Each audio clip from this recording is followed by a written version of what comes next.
How should the pharmaceutical industry engage with more advocates around the world? I think we've moved a little bit away from just being service recipients, and we keep saying that. Right. We are more than service recipient. We are very useful in collaborating with the different players. What's your key message to the industry in engaging in health systems and bridging health equity? Do not relent on research and development, because I think that's the biggest fear we have, that because of the market shaping changes that are going to largely happen now, there's going to be a relent in development of better treatment products or HIV cure or HIV vaccine research. Welcome to the Health Equity Podcast. My name is Iyer and I lead the Access to Medicine Foundation.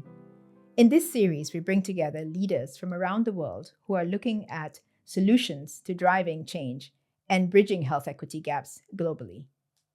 I'm joined today by Florence Anam, who is the co-executive director of the Global Network of People Living with HIV, GNP+. Welcome, Florence. Thank you so much for having me. How did you actually start getting into a role where you're working now in making sure that people living with HIV have a position and power in processes and decision-making and have a voice in some of the solutions in health equity? So it starts off from a very personal point. I'm a person living with HIV. I had my diagnosis back then when people had AIDS mostly, which was like 2005, 2006. I think it was around that time. Treatment was still inaccessible. If I look at the documents now, about only 2.5 million people were accessing treatment in the whole of Africa in 2005. So that is how inequitable treatment was, access was for people living with HIV. Stigma was really, really high. I do, though, suspect that I did get HIV earlier. It's just that I probably turned asymptomatic across the time. And by the time I went into the facility, because there was very little treatment available for everyone at the time, only those people whose CD4, which is basically immunity, was very low, would be started off on treatment, which I wasn't. And so I stayed for another like 10, 15 years without being on treatment. And I think around that time, we also got to learn a lot about how post 2011, 2012, it was beneficial for people to have started treatment earlier. It was best for saving people's lives. And it didn't happen then. So many people still ended up dying because we were not giving people treatment on time.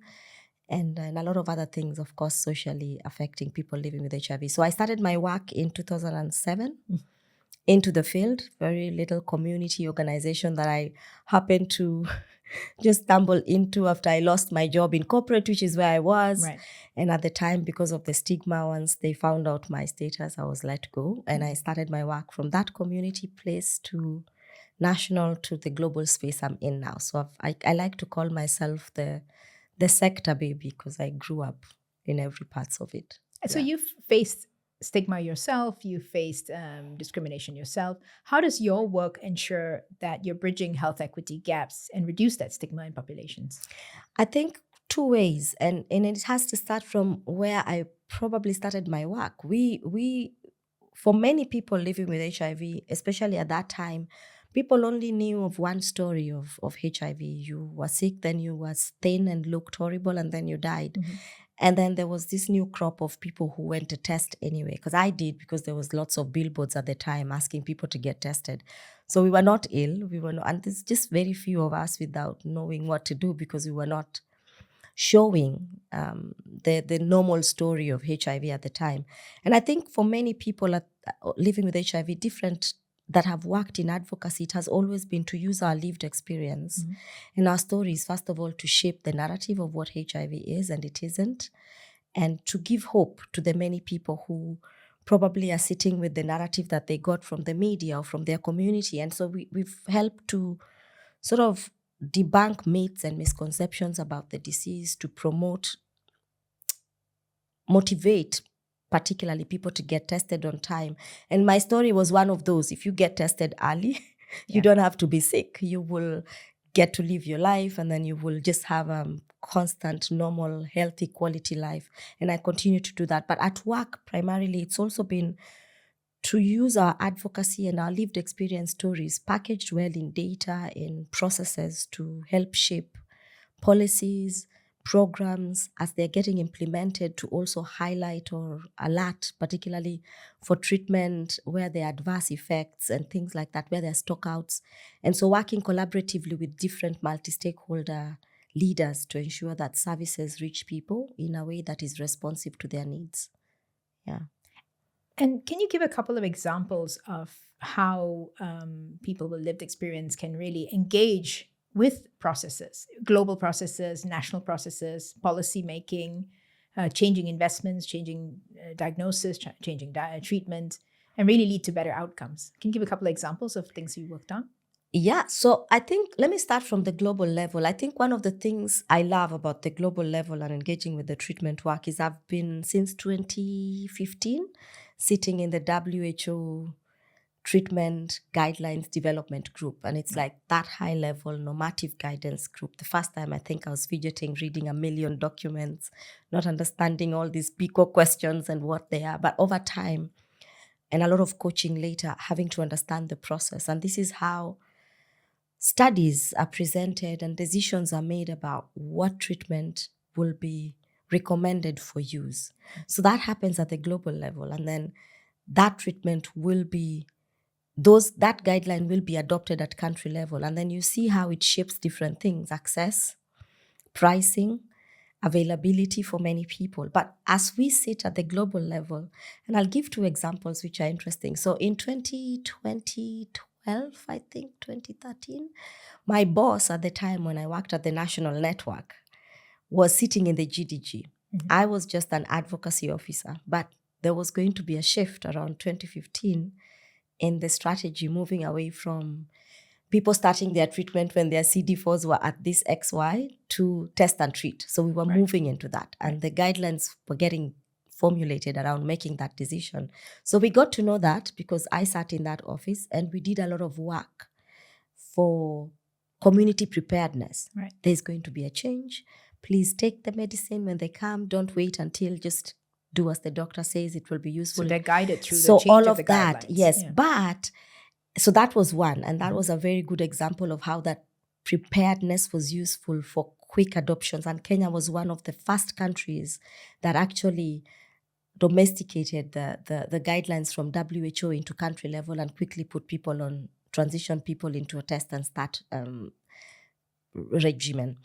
And then in 2018, I do remember, there was then the guidelines that were making the recommendations for DTG. Right. And that was a bit controversial because just on the day of the GDG, one of the studies found that the treatment caused neurotube defects to a population of women in, I think, Botswana it was, I can't remember. But then, so now there's all this push and pull, and I was the only woman there representing women living with HIV. It was such a hard meeting and having to confront a lot of things and having to make a decision. And it became about, is this an equity thing or is this, there's a study, but a lot of us were already struggling with the treatment that was available, and a recommendation is about to be made to make it impossible for women to access this treatment because it was going to be this conditional, recommendation that would lock out women. And it is these spaces that you sit in. So you had to then advocate to say, yes, we need this we need this, and we need the understanding and the choice and the tools then to be able to have the discussions around when we have our babies, because the risk is to babies and not all women.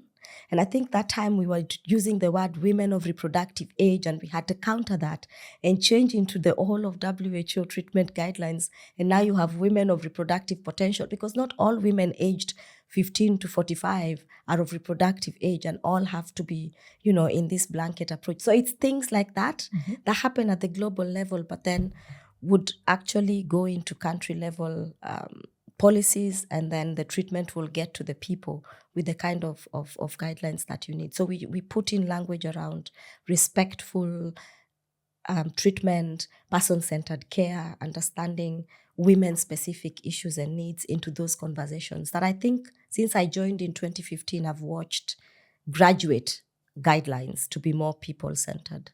And is that something that is understood, appreciated by more decision-making bodies at the global level to make sure that people with lived experience are part of that process and are advocating for a change that impacts themselves and their communities? Is this something that's become a norm or not yet?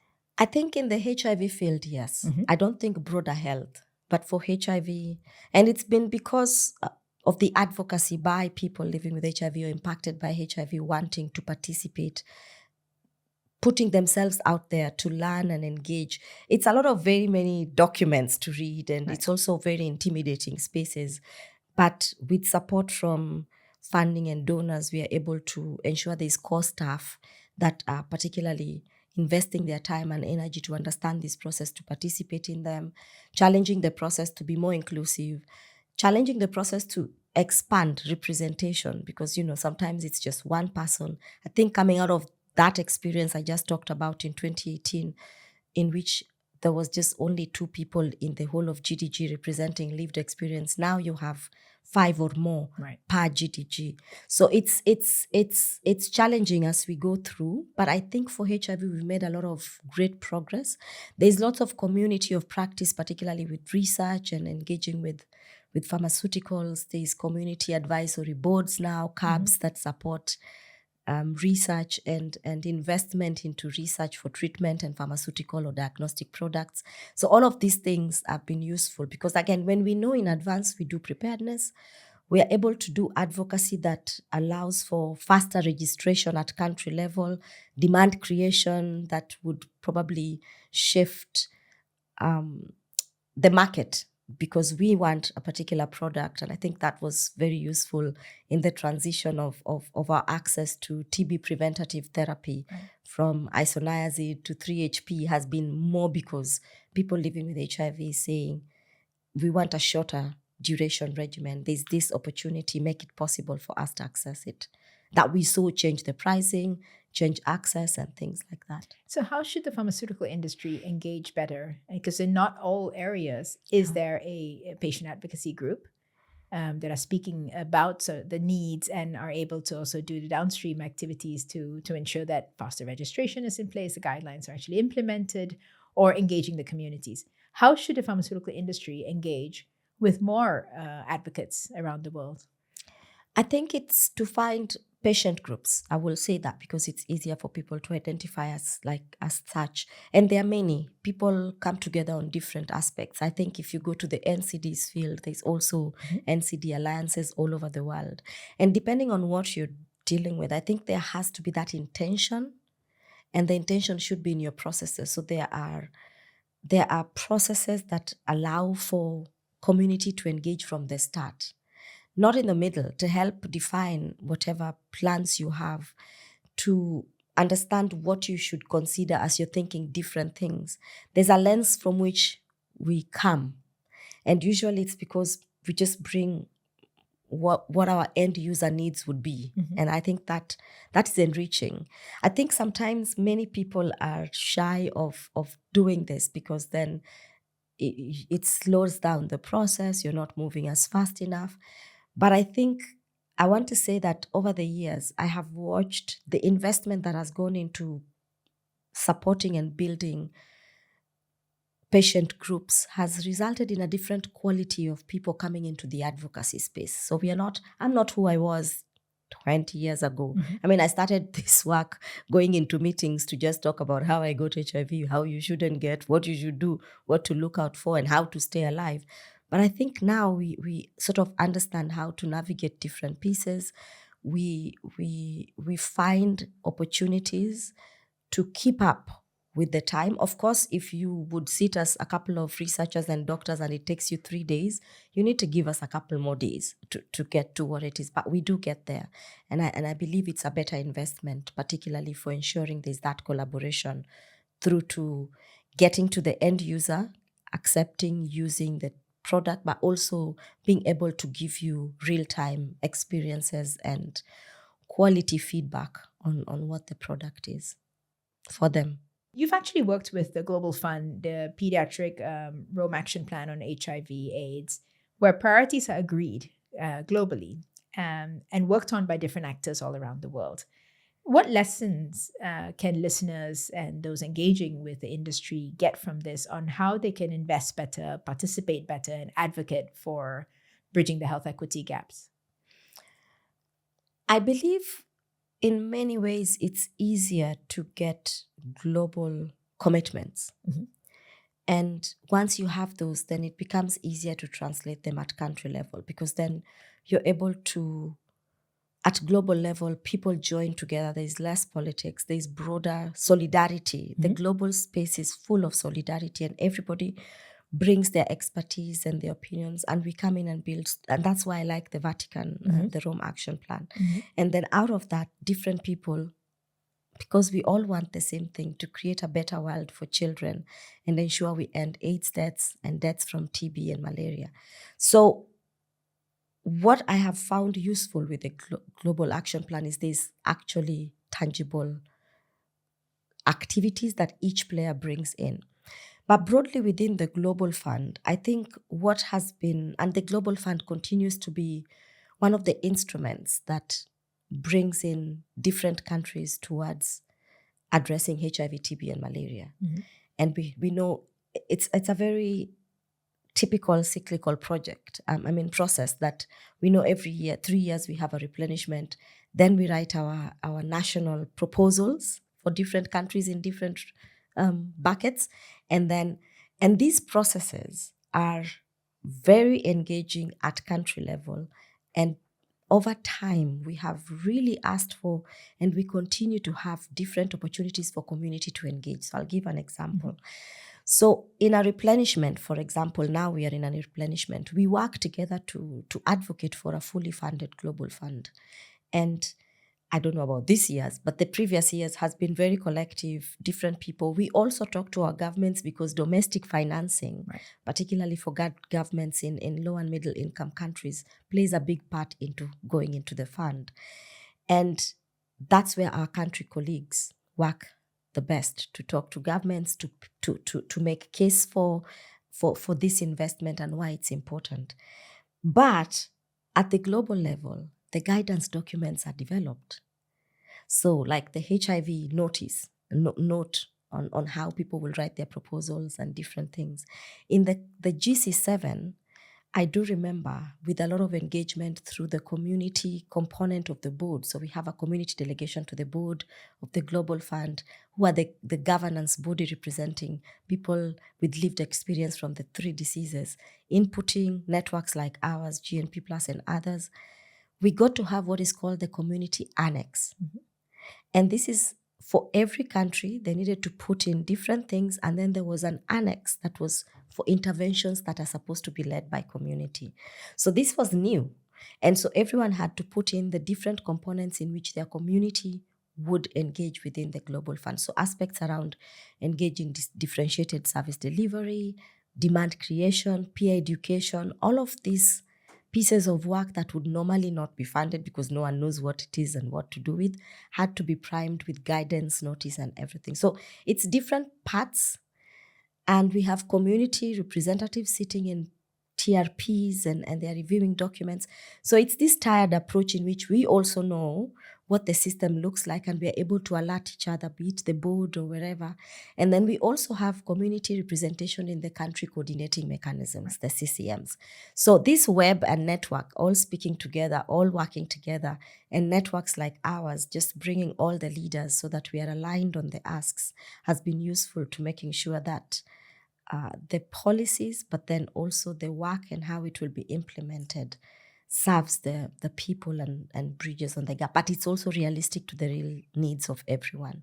So in HIV, you can say that instead of seeing people living with HIV as beneficiaries of the final innovations and products, they're actually advocates and creating that change in that entire web to make sure that health equity gaps are being addressed. Collaborating. Yes, I think we've moved a little bit away from just being service recipients, and we keep saying that. Right. We are more than service recipient. We are very useful in collaborating with the different players to making sure that the policies, the plans, the implementation, actually, because there's a lot of task shifting as well that happens between health facility and community level.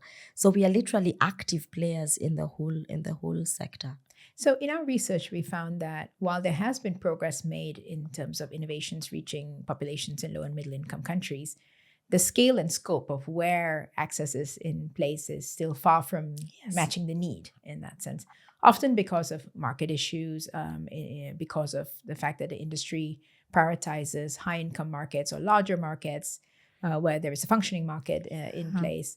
And basically the entire system is built on where is financing available, right? Yeah. How can we make sure that we're changing that status quo? Because not in all areas, I mean, you've mentioned that in HIV, there's a strong advocacy group, there's systems that have been built in place, a few NCDs like in diabetes care that is also, developing.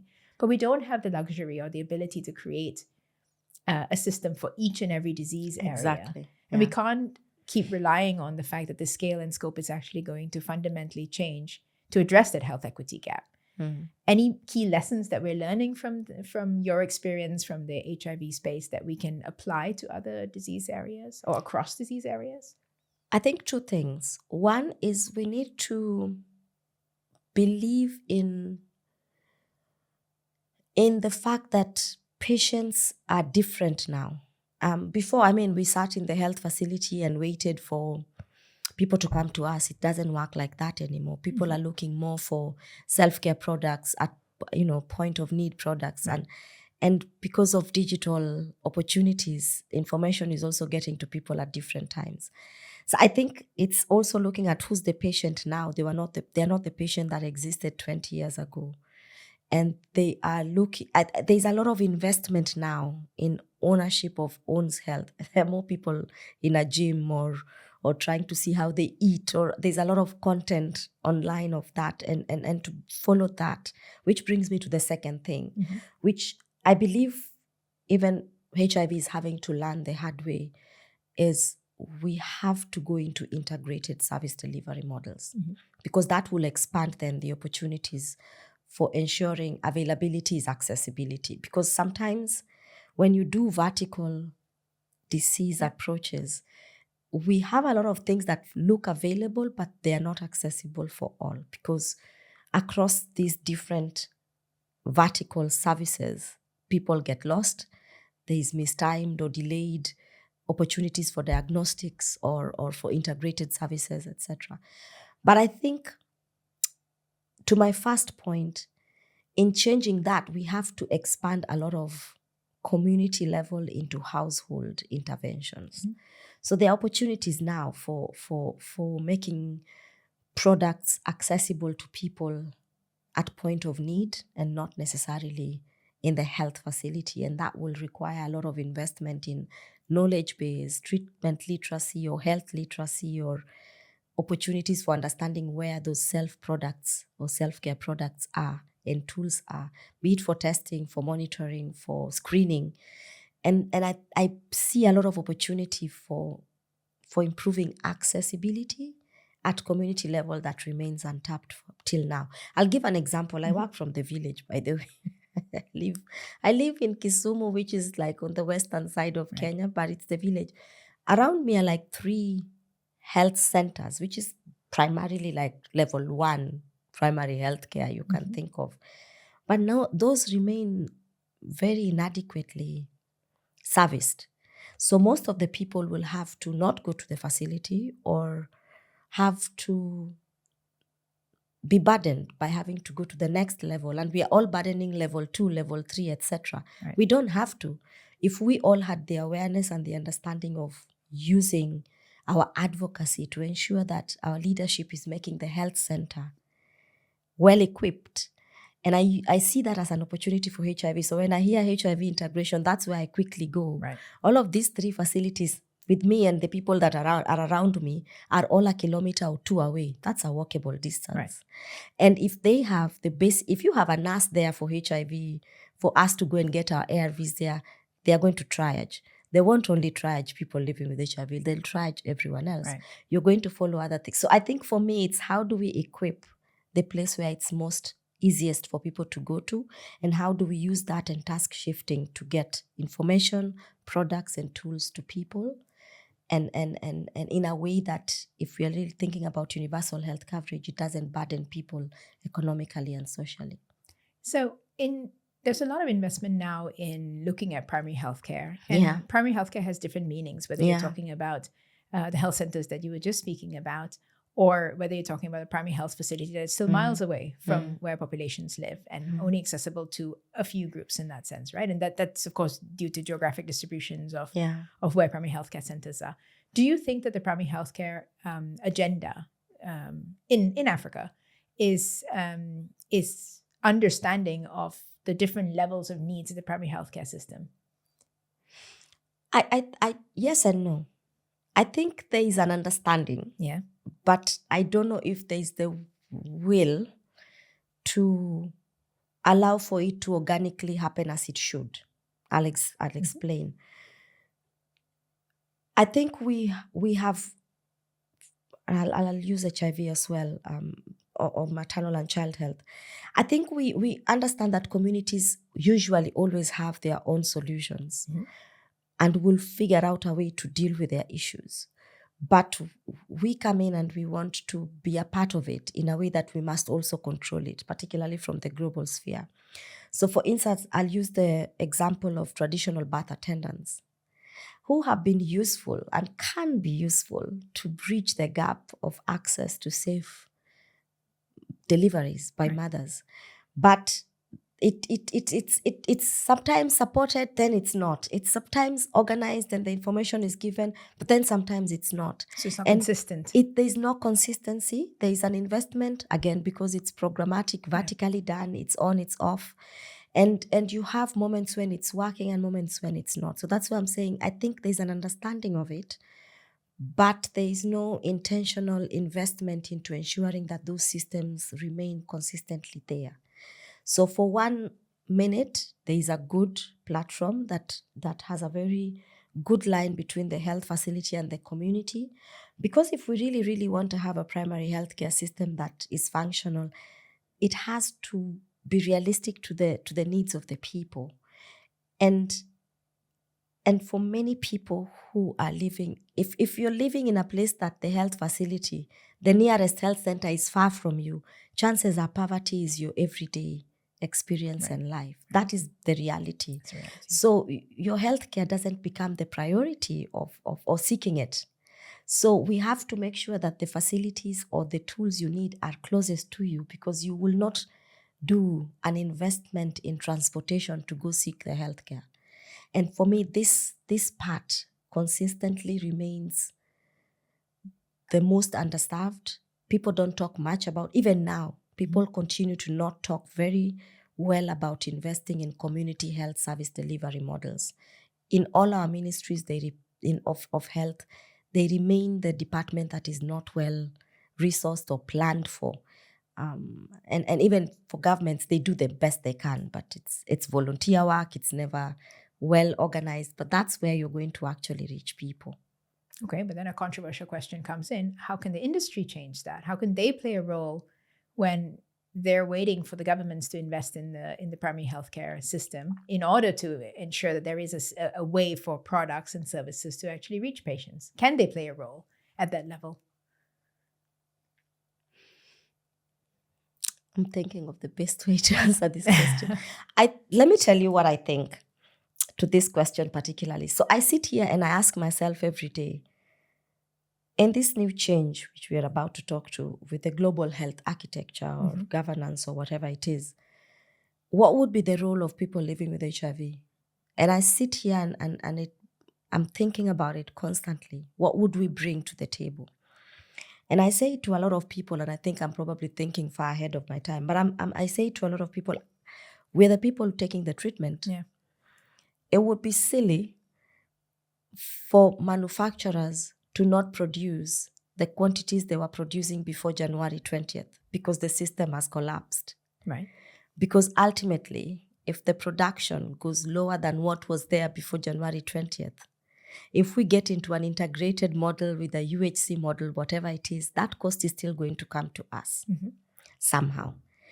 So when I sit here and I look at, but are people willing to understand that the community infrastructure can be used to keep the supply going? Because I understand, country X, country Y was only able to probably give multi-month dispensing of 6 months supply to one patient because it was funded vertically by XY. That's not there anymore.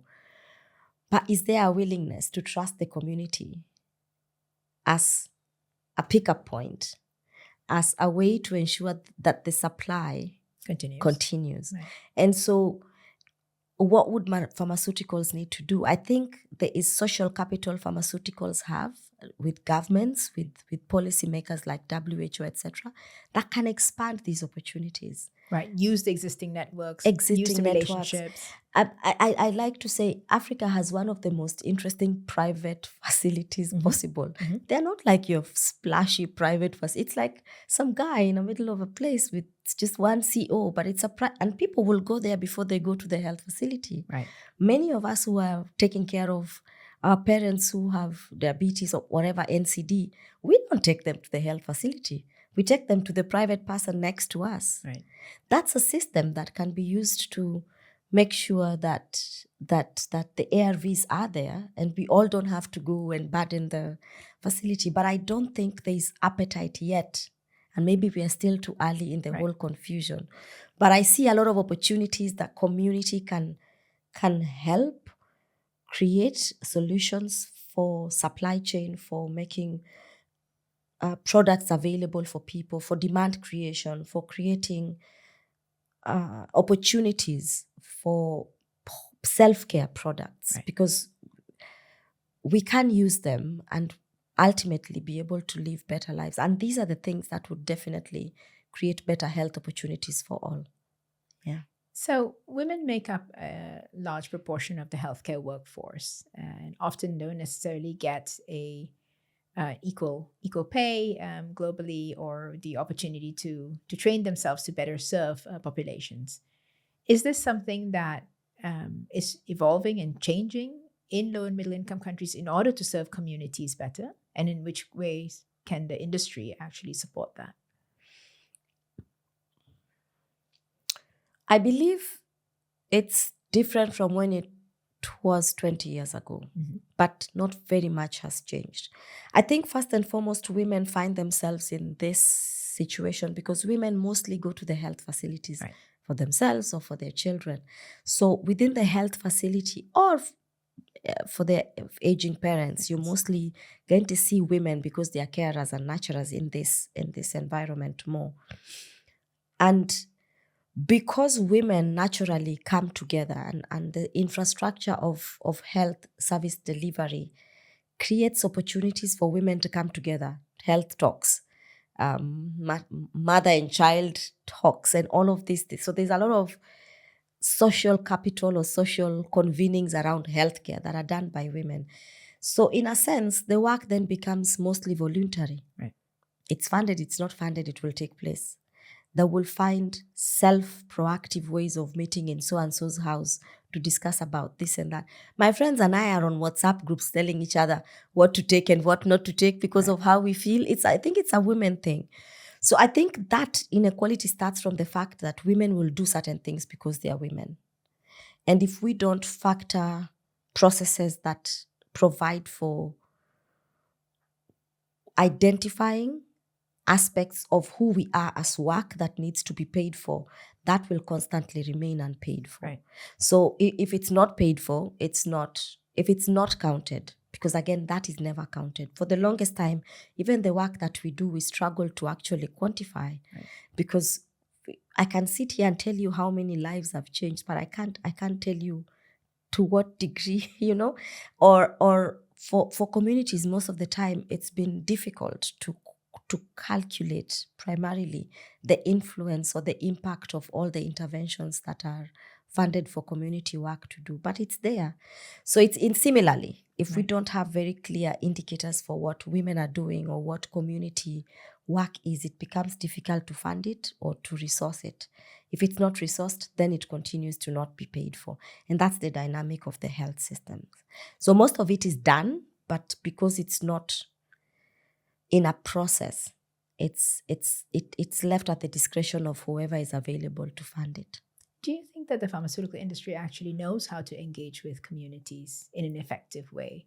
Are we seeing too much at the sort of the global level commitments, wanting to engage better, but at the end of it, it's not translated down to the local level? Or is it the other way around? The local level actually engages with communities and people who have lived experience, but it doesn't translate down to new innovations reaching populations all around the world. Where is that mismatch in the gap? So I think, and I will speak for HIV, and probably I'm biased because I see a couple of pharmaceuticals and I see the commitment to engage. Yeah. I see communities of practice. I see people engaged at cabs. I see a lot of colleagues we worked in going into pharmaceutical organizations to lead different community engagement and leadership positions that help to create language opportunities that are better for people to engage in. So I see lots of different things that are happening at global to the country level. Right. But I don't think many of us know that these opportunities exist. I will put it that way. I see where there has not been funding, for instance, to communities, someone will say, we got funding from Viv or Gilead or someone to do this and this, which is entirely usually around treatment literacy or something on that of that level, and building knowledge on the tools and the opportunities. But I don't know that people know usually sometimes that this is the collaboration that's happening and that they are participating as part of a bigger process. Right. I don't think that knowledge is with everyone, and maybe we need to do that a bit more. But also for me, before I got into the global space, I don't think I knew, to be honest. Right. So now I have a better understanding of what's going on. But also I think with a few that I have knowledge with. But there's many of us talking about different things. I learned about bunting the other day from a group of activists, as we were talking about how do we make sure diagnostics reach people. And I had to ask what that was, and they explained it to me very well, how they would work with diagnostic manufacturers to make sure that pricing became easier for their country. So I think the knowledge base is there. It's just not wide for people. I mean, we've spoken to a lot of different patient advocates, people with lived experience, and their struggle is things are not necessarily always changing in different therapeutic areas, right? Not everyone has seen the success in their own lives and the lives of their communities, as much as what you've seen in HIV and TB and malaria in that sense. So a lot of people are struggling to figure out how can we make a difference as patient advocates.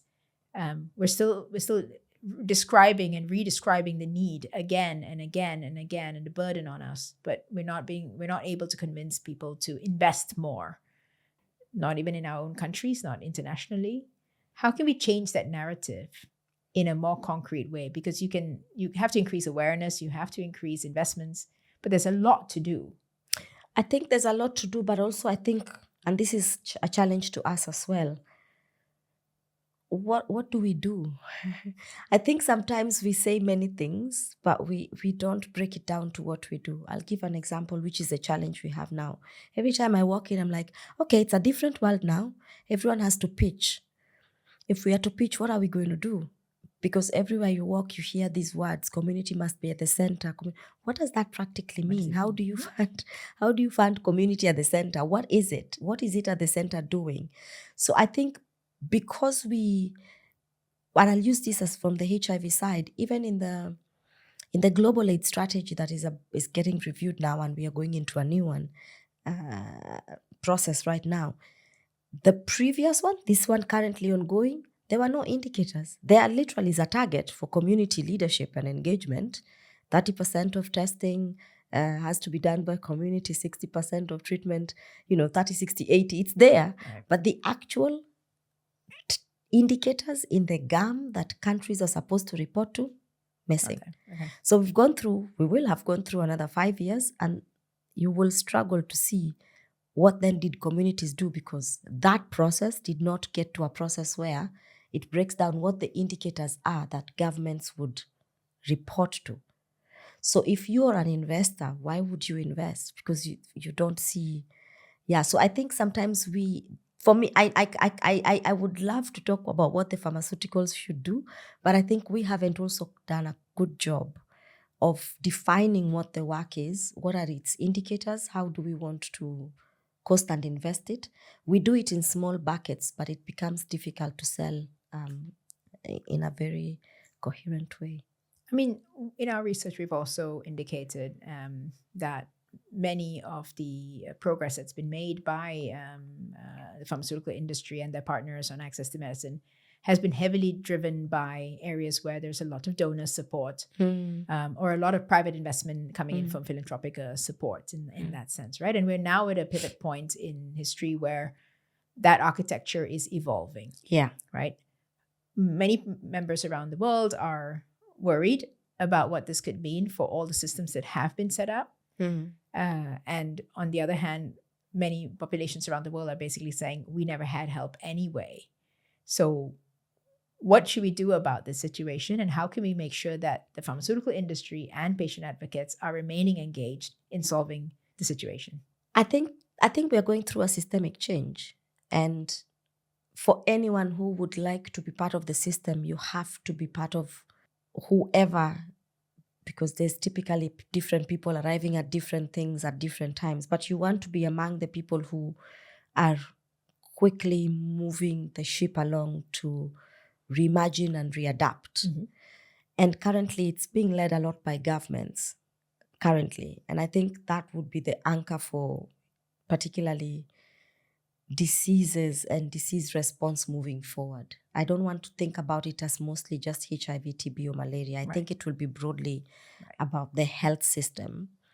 And we are going to go towards that moving ahead. There will be a more integrated approach, a more UHC agenda moving forward that will be led by governments.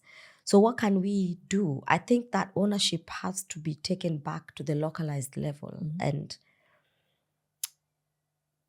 build stronger commitments and relationships between patients and their governments, patients and their communities, so that then they are able to understand. We are calling it civic education for health, because I will say this for free. I don't think I've ever really bothered much to understand what our budget making process looks like, because I mean, I was always assured my ARVs will be there. I will tell you everything about the process of the PEPFAR COP. I know everything back and forth. I know everything about how the replenishment of the global fund happens. And it's such a shame I don't know anything about how my government replenishes its budget every year. And maybe it's time I knew. So these are some of the things that will require that we build our own capacities with support from pharmaceuticals and donors to be able to engage in that process, because then it will mean this system is going to create a different kind of community thereof. A community that is more civically educated around ensuring that they are working towards securing health for all equitably. So how are budgets being formed? Before we go to the budgets, who did we elect as leaders? We don't think that much into some of these things. And I don't even think, particularly from where I come from, people do a lot of, what is this they do before? Campaign on health. I watch other countries where people hold their leaders to account as they campaign. I don't think we do quite a lot from our end, but because it's been assumed that services will always be available. But this reality is taking us down to understanding we are going to have to be different. We have to build new skill. We have to expand our thinking across other sectors where we probably had assumed we didn't need to go to. And that's where we are at now. But it's a systemic change. It will require seriously deep level of reflection about what we need to let go and what new we need to carry, and that's where I think it's going to go. Yeah, but as both beneficiaries and members of the sort of the web of how to solve health equity, it is in the vested interest of everyone to be part of it. Yeah. But Florence, at the end of it, if it's everybody's problem, it becomes nobody's problem, right? So we've always relied on the fact that with a global health architecture that's driven by donors, the donors are driving the results and the impact, looking for the KPIs, looking for the results, and basically saying, we'll invest again if we get that result. What are some of the local investments? How are the local investments actually driving sort of better results at the country level? Are there particular ways that KPIs are developed? Are there different milestone payments that are put in place that changes the status quo in the country level? I think there are instruments at country level. I think for many countries, they will tell you there are instruments, there are KPIs, in Kenya, we have the Vision 2030. It was formulated, and it's been the guiding document from which governments plan annual plans and budgets, etc. Many of us may have had this information. I certainly did have it a lot when I was working at country level, and it was useful for building different organizing and participation in engaging with whatever KPIs are being developed, whatever budgets are being organized, etc. I don't think for health there's been that investment. I think other sectors like education, who remain not very reliant on other donors, but looking at the actual country level investment, you see more proactiveness in it. Health will have to go into it a bit more now than we did before. Also, I think there's not been very good patient organized advocacy outside of HIV. Right. So when you said, if no one leads it, who will? I think the HIV community is an infrastructure in and of itself that can be useful for moving some of this forward. So we don't have to reinvent the wheel, because the people living with HIV or people impacted by HIV, whether you want to go key populations, etc., they've built communities and infrastructure and skill sets that can be useful for understanding what's there at country level. Right.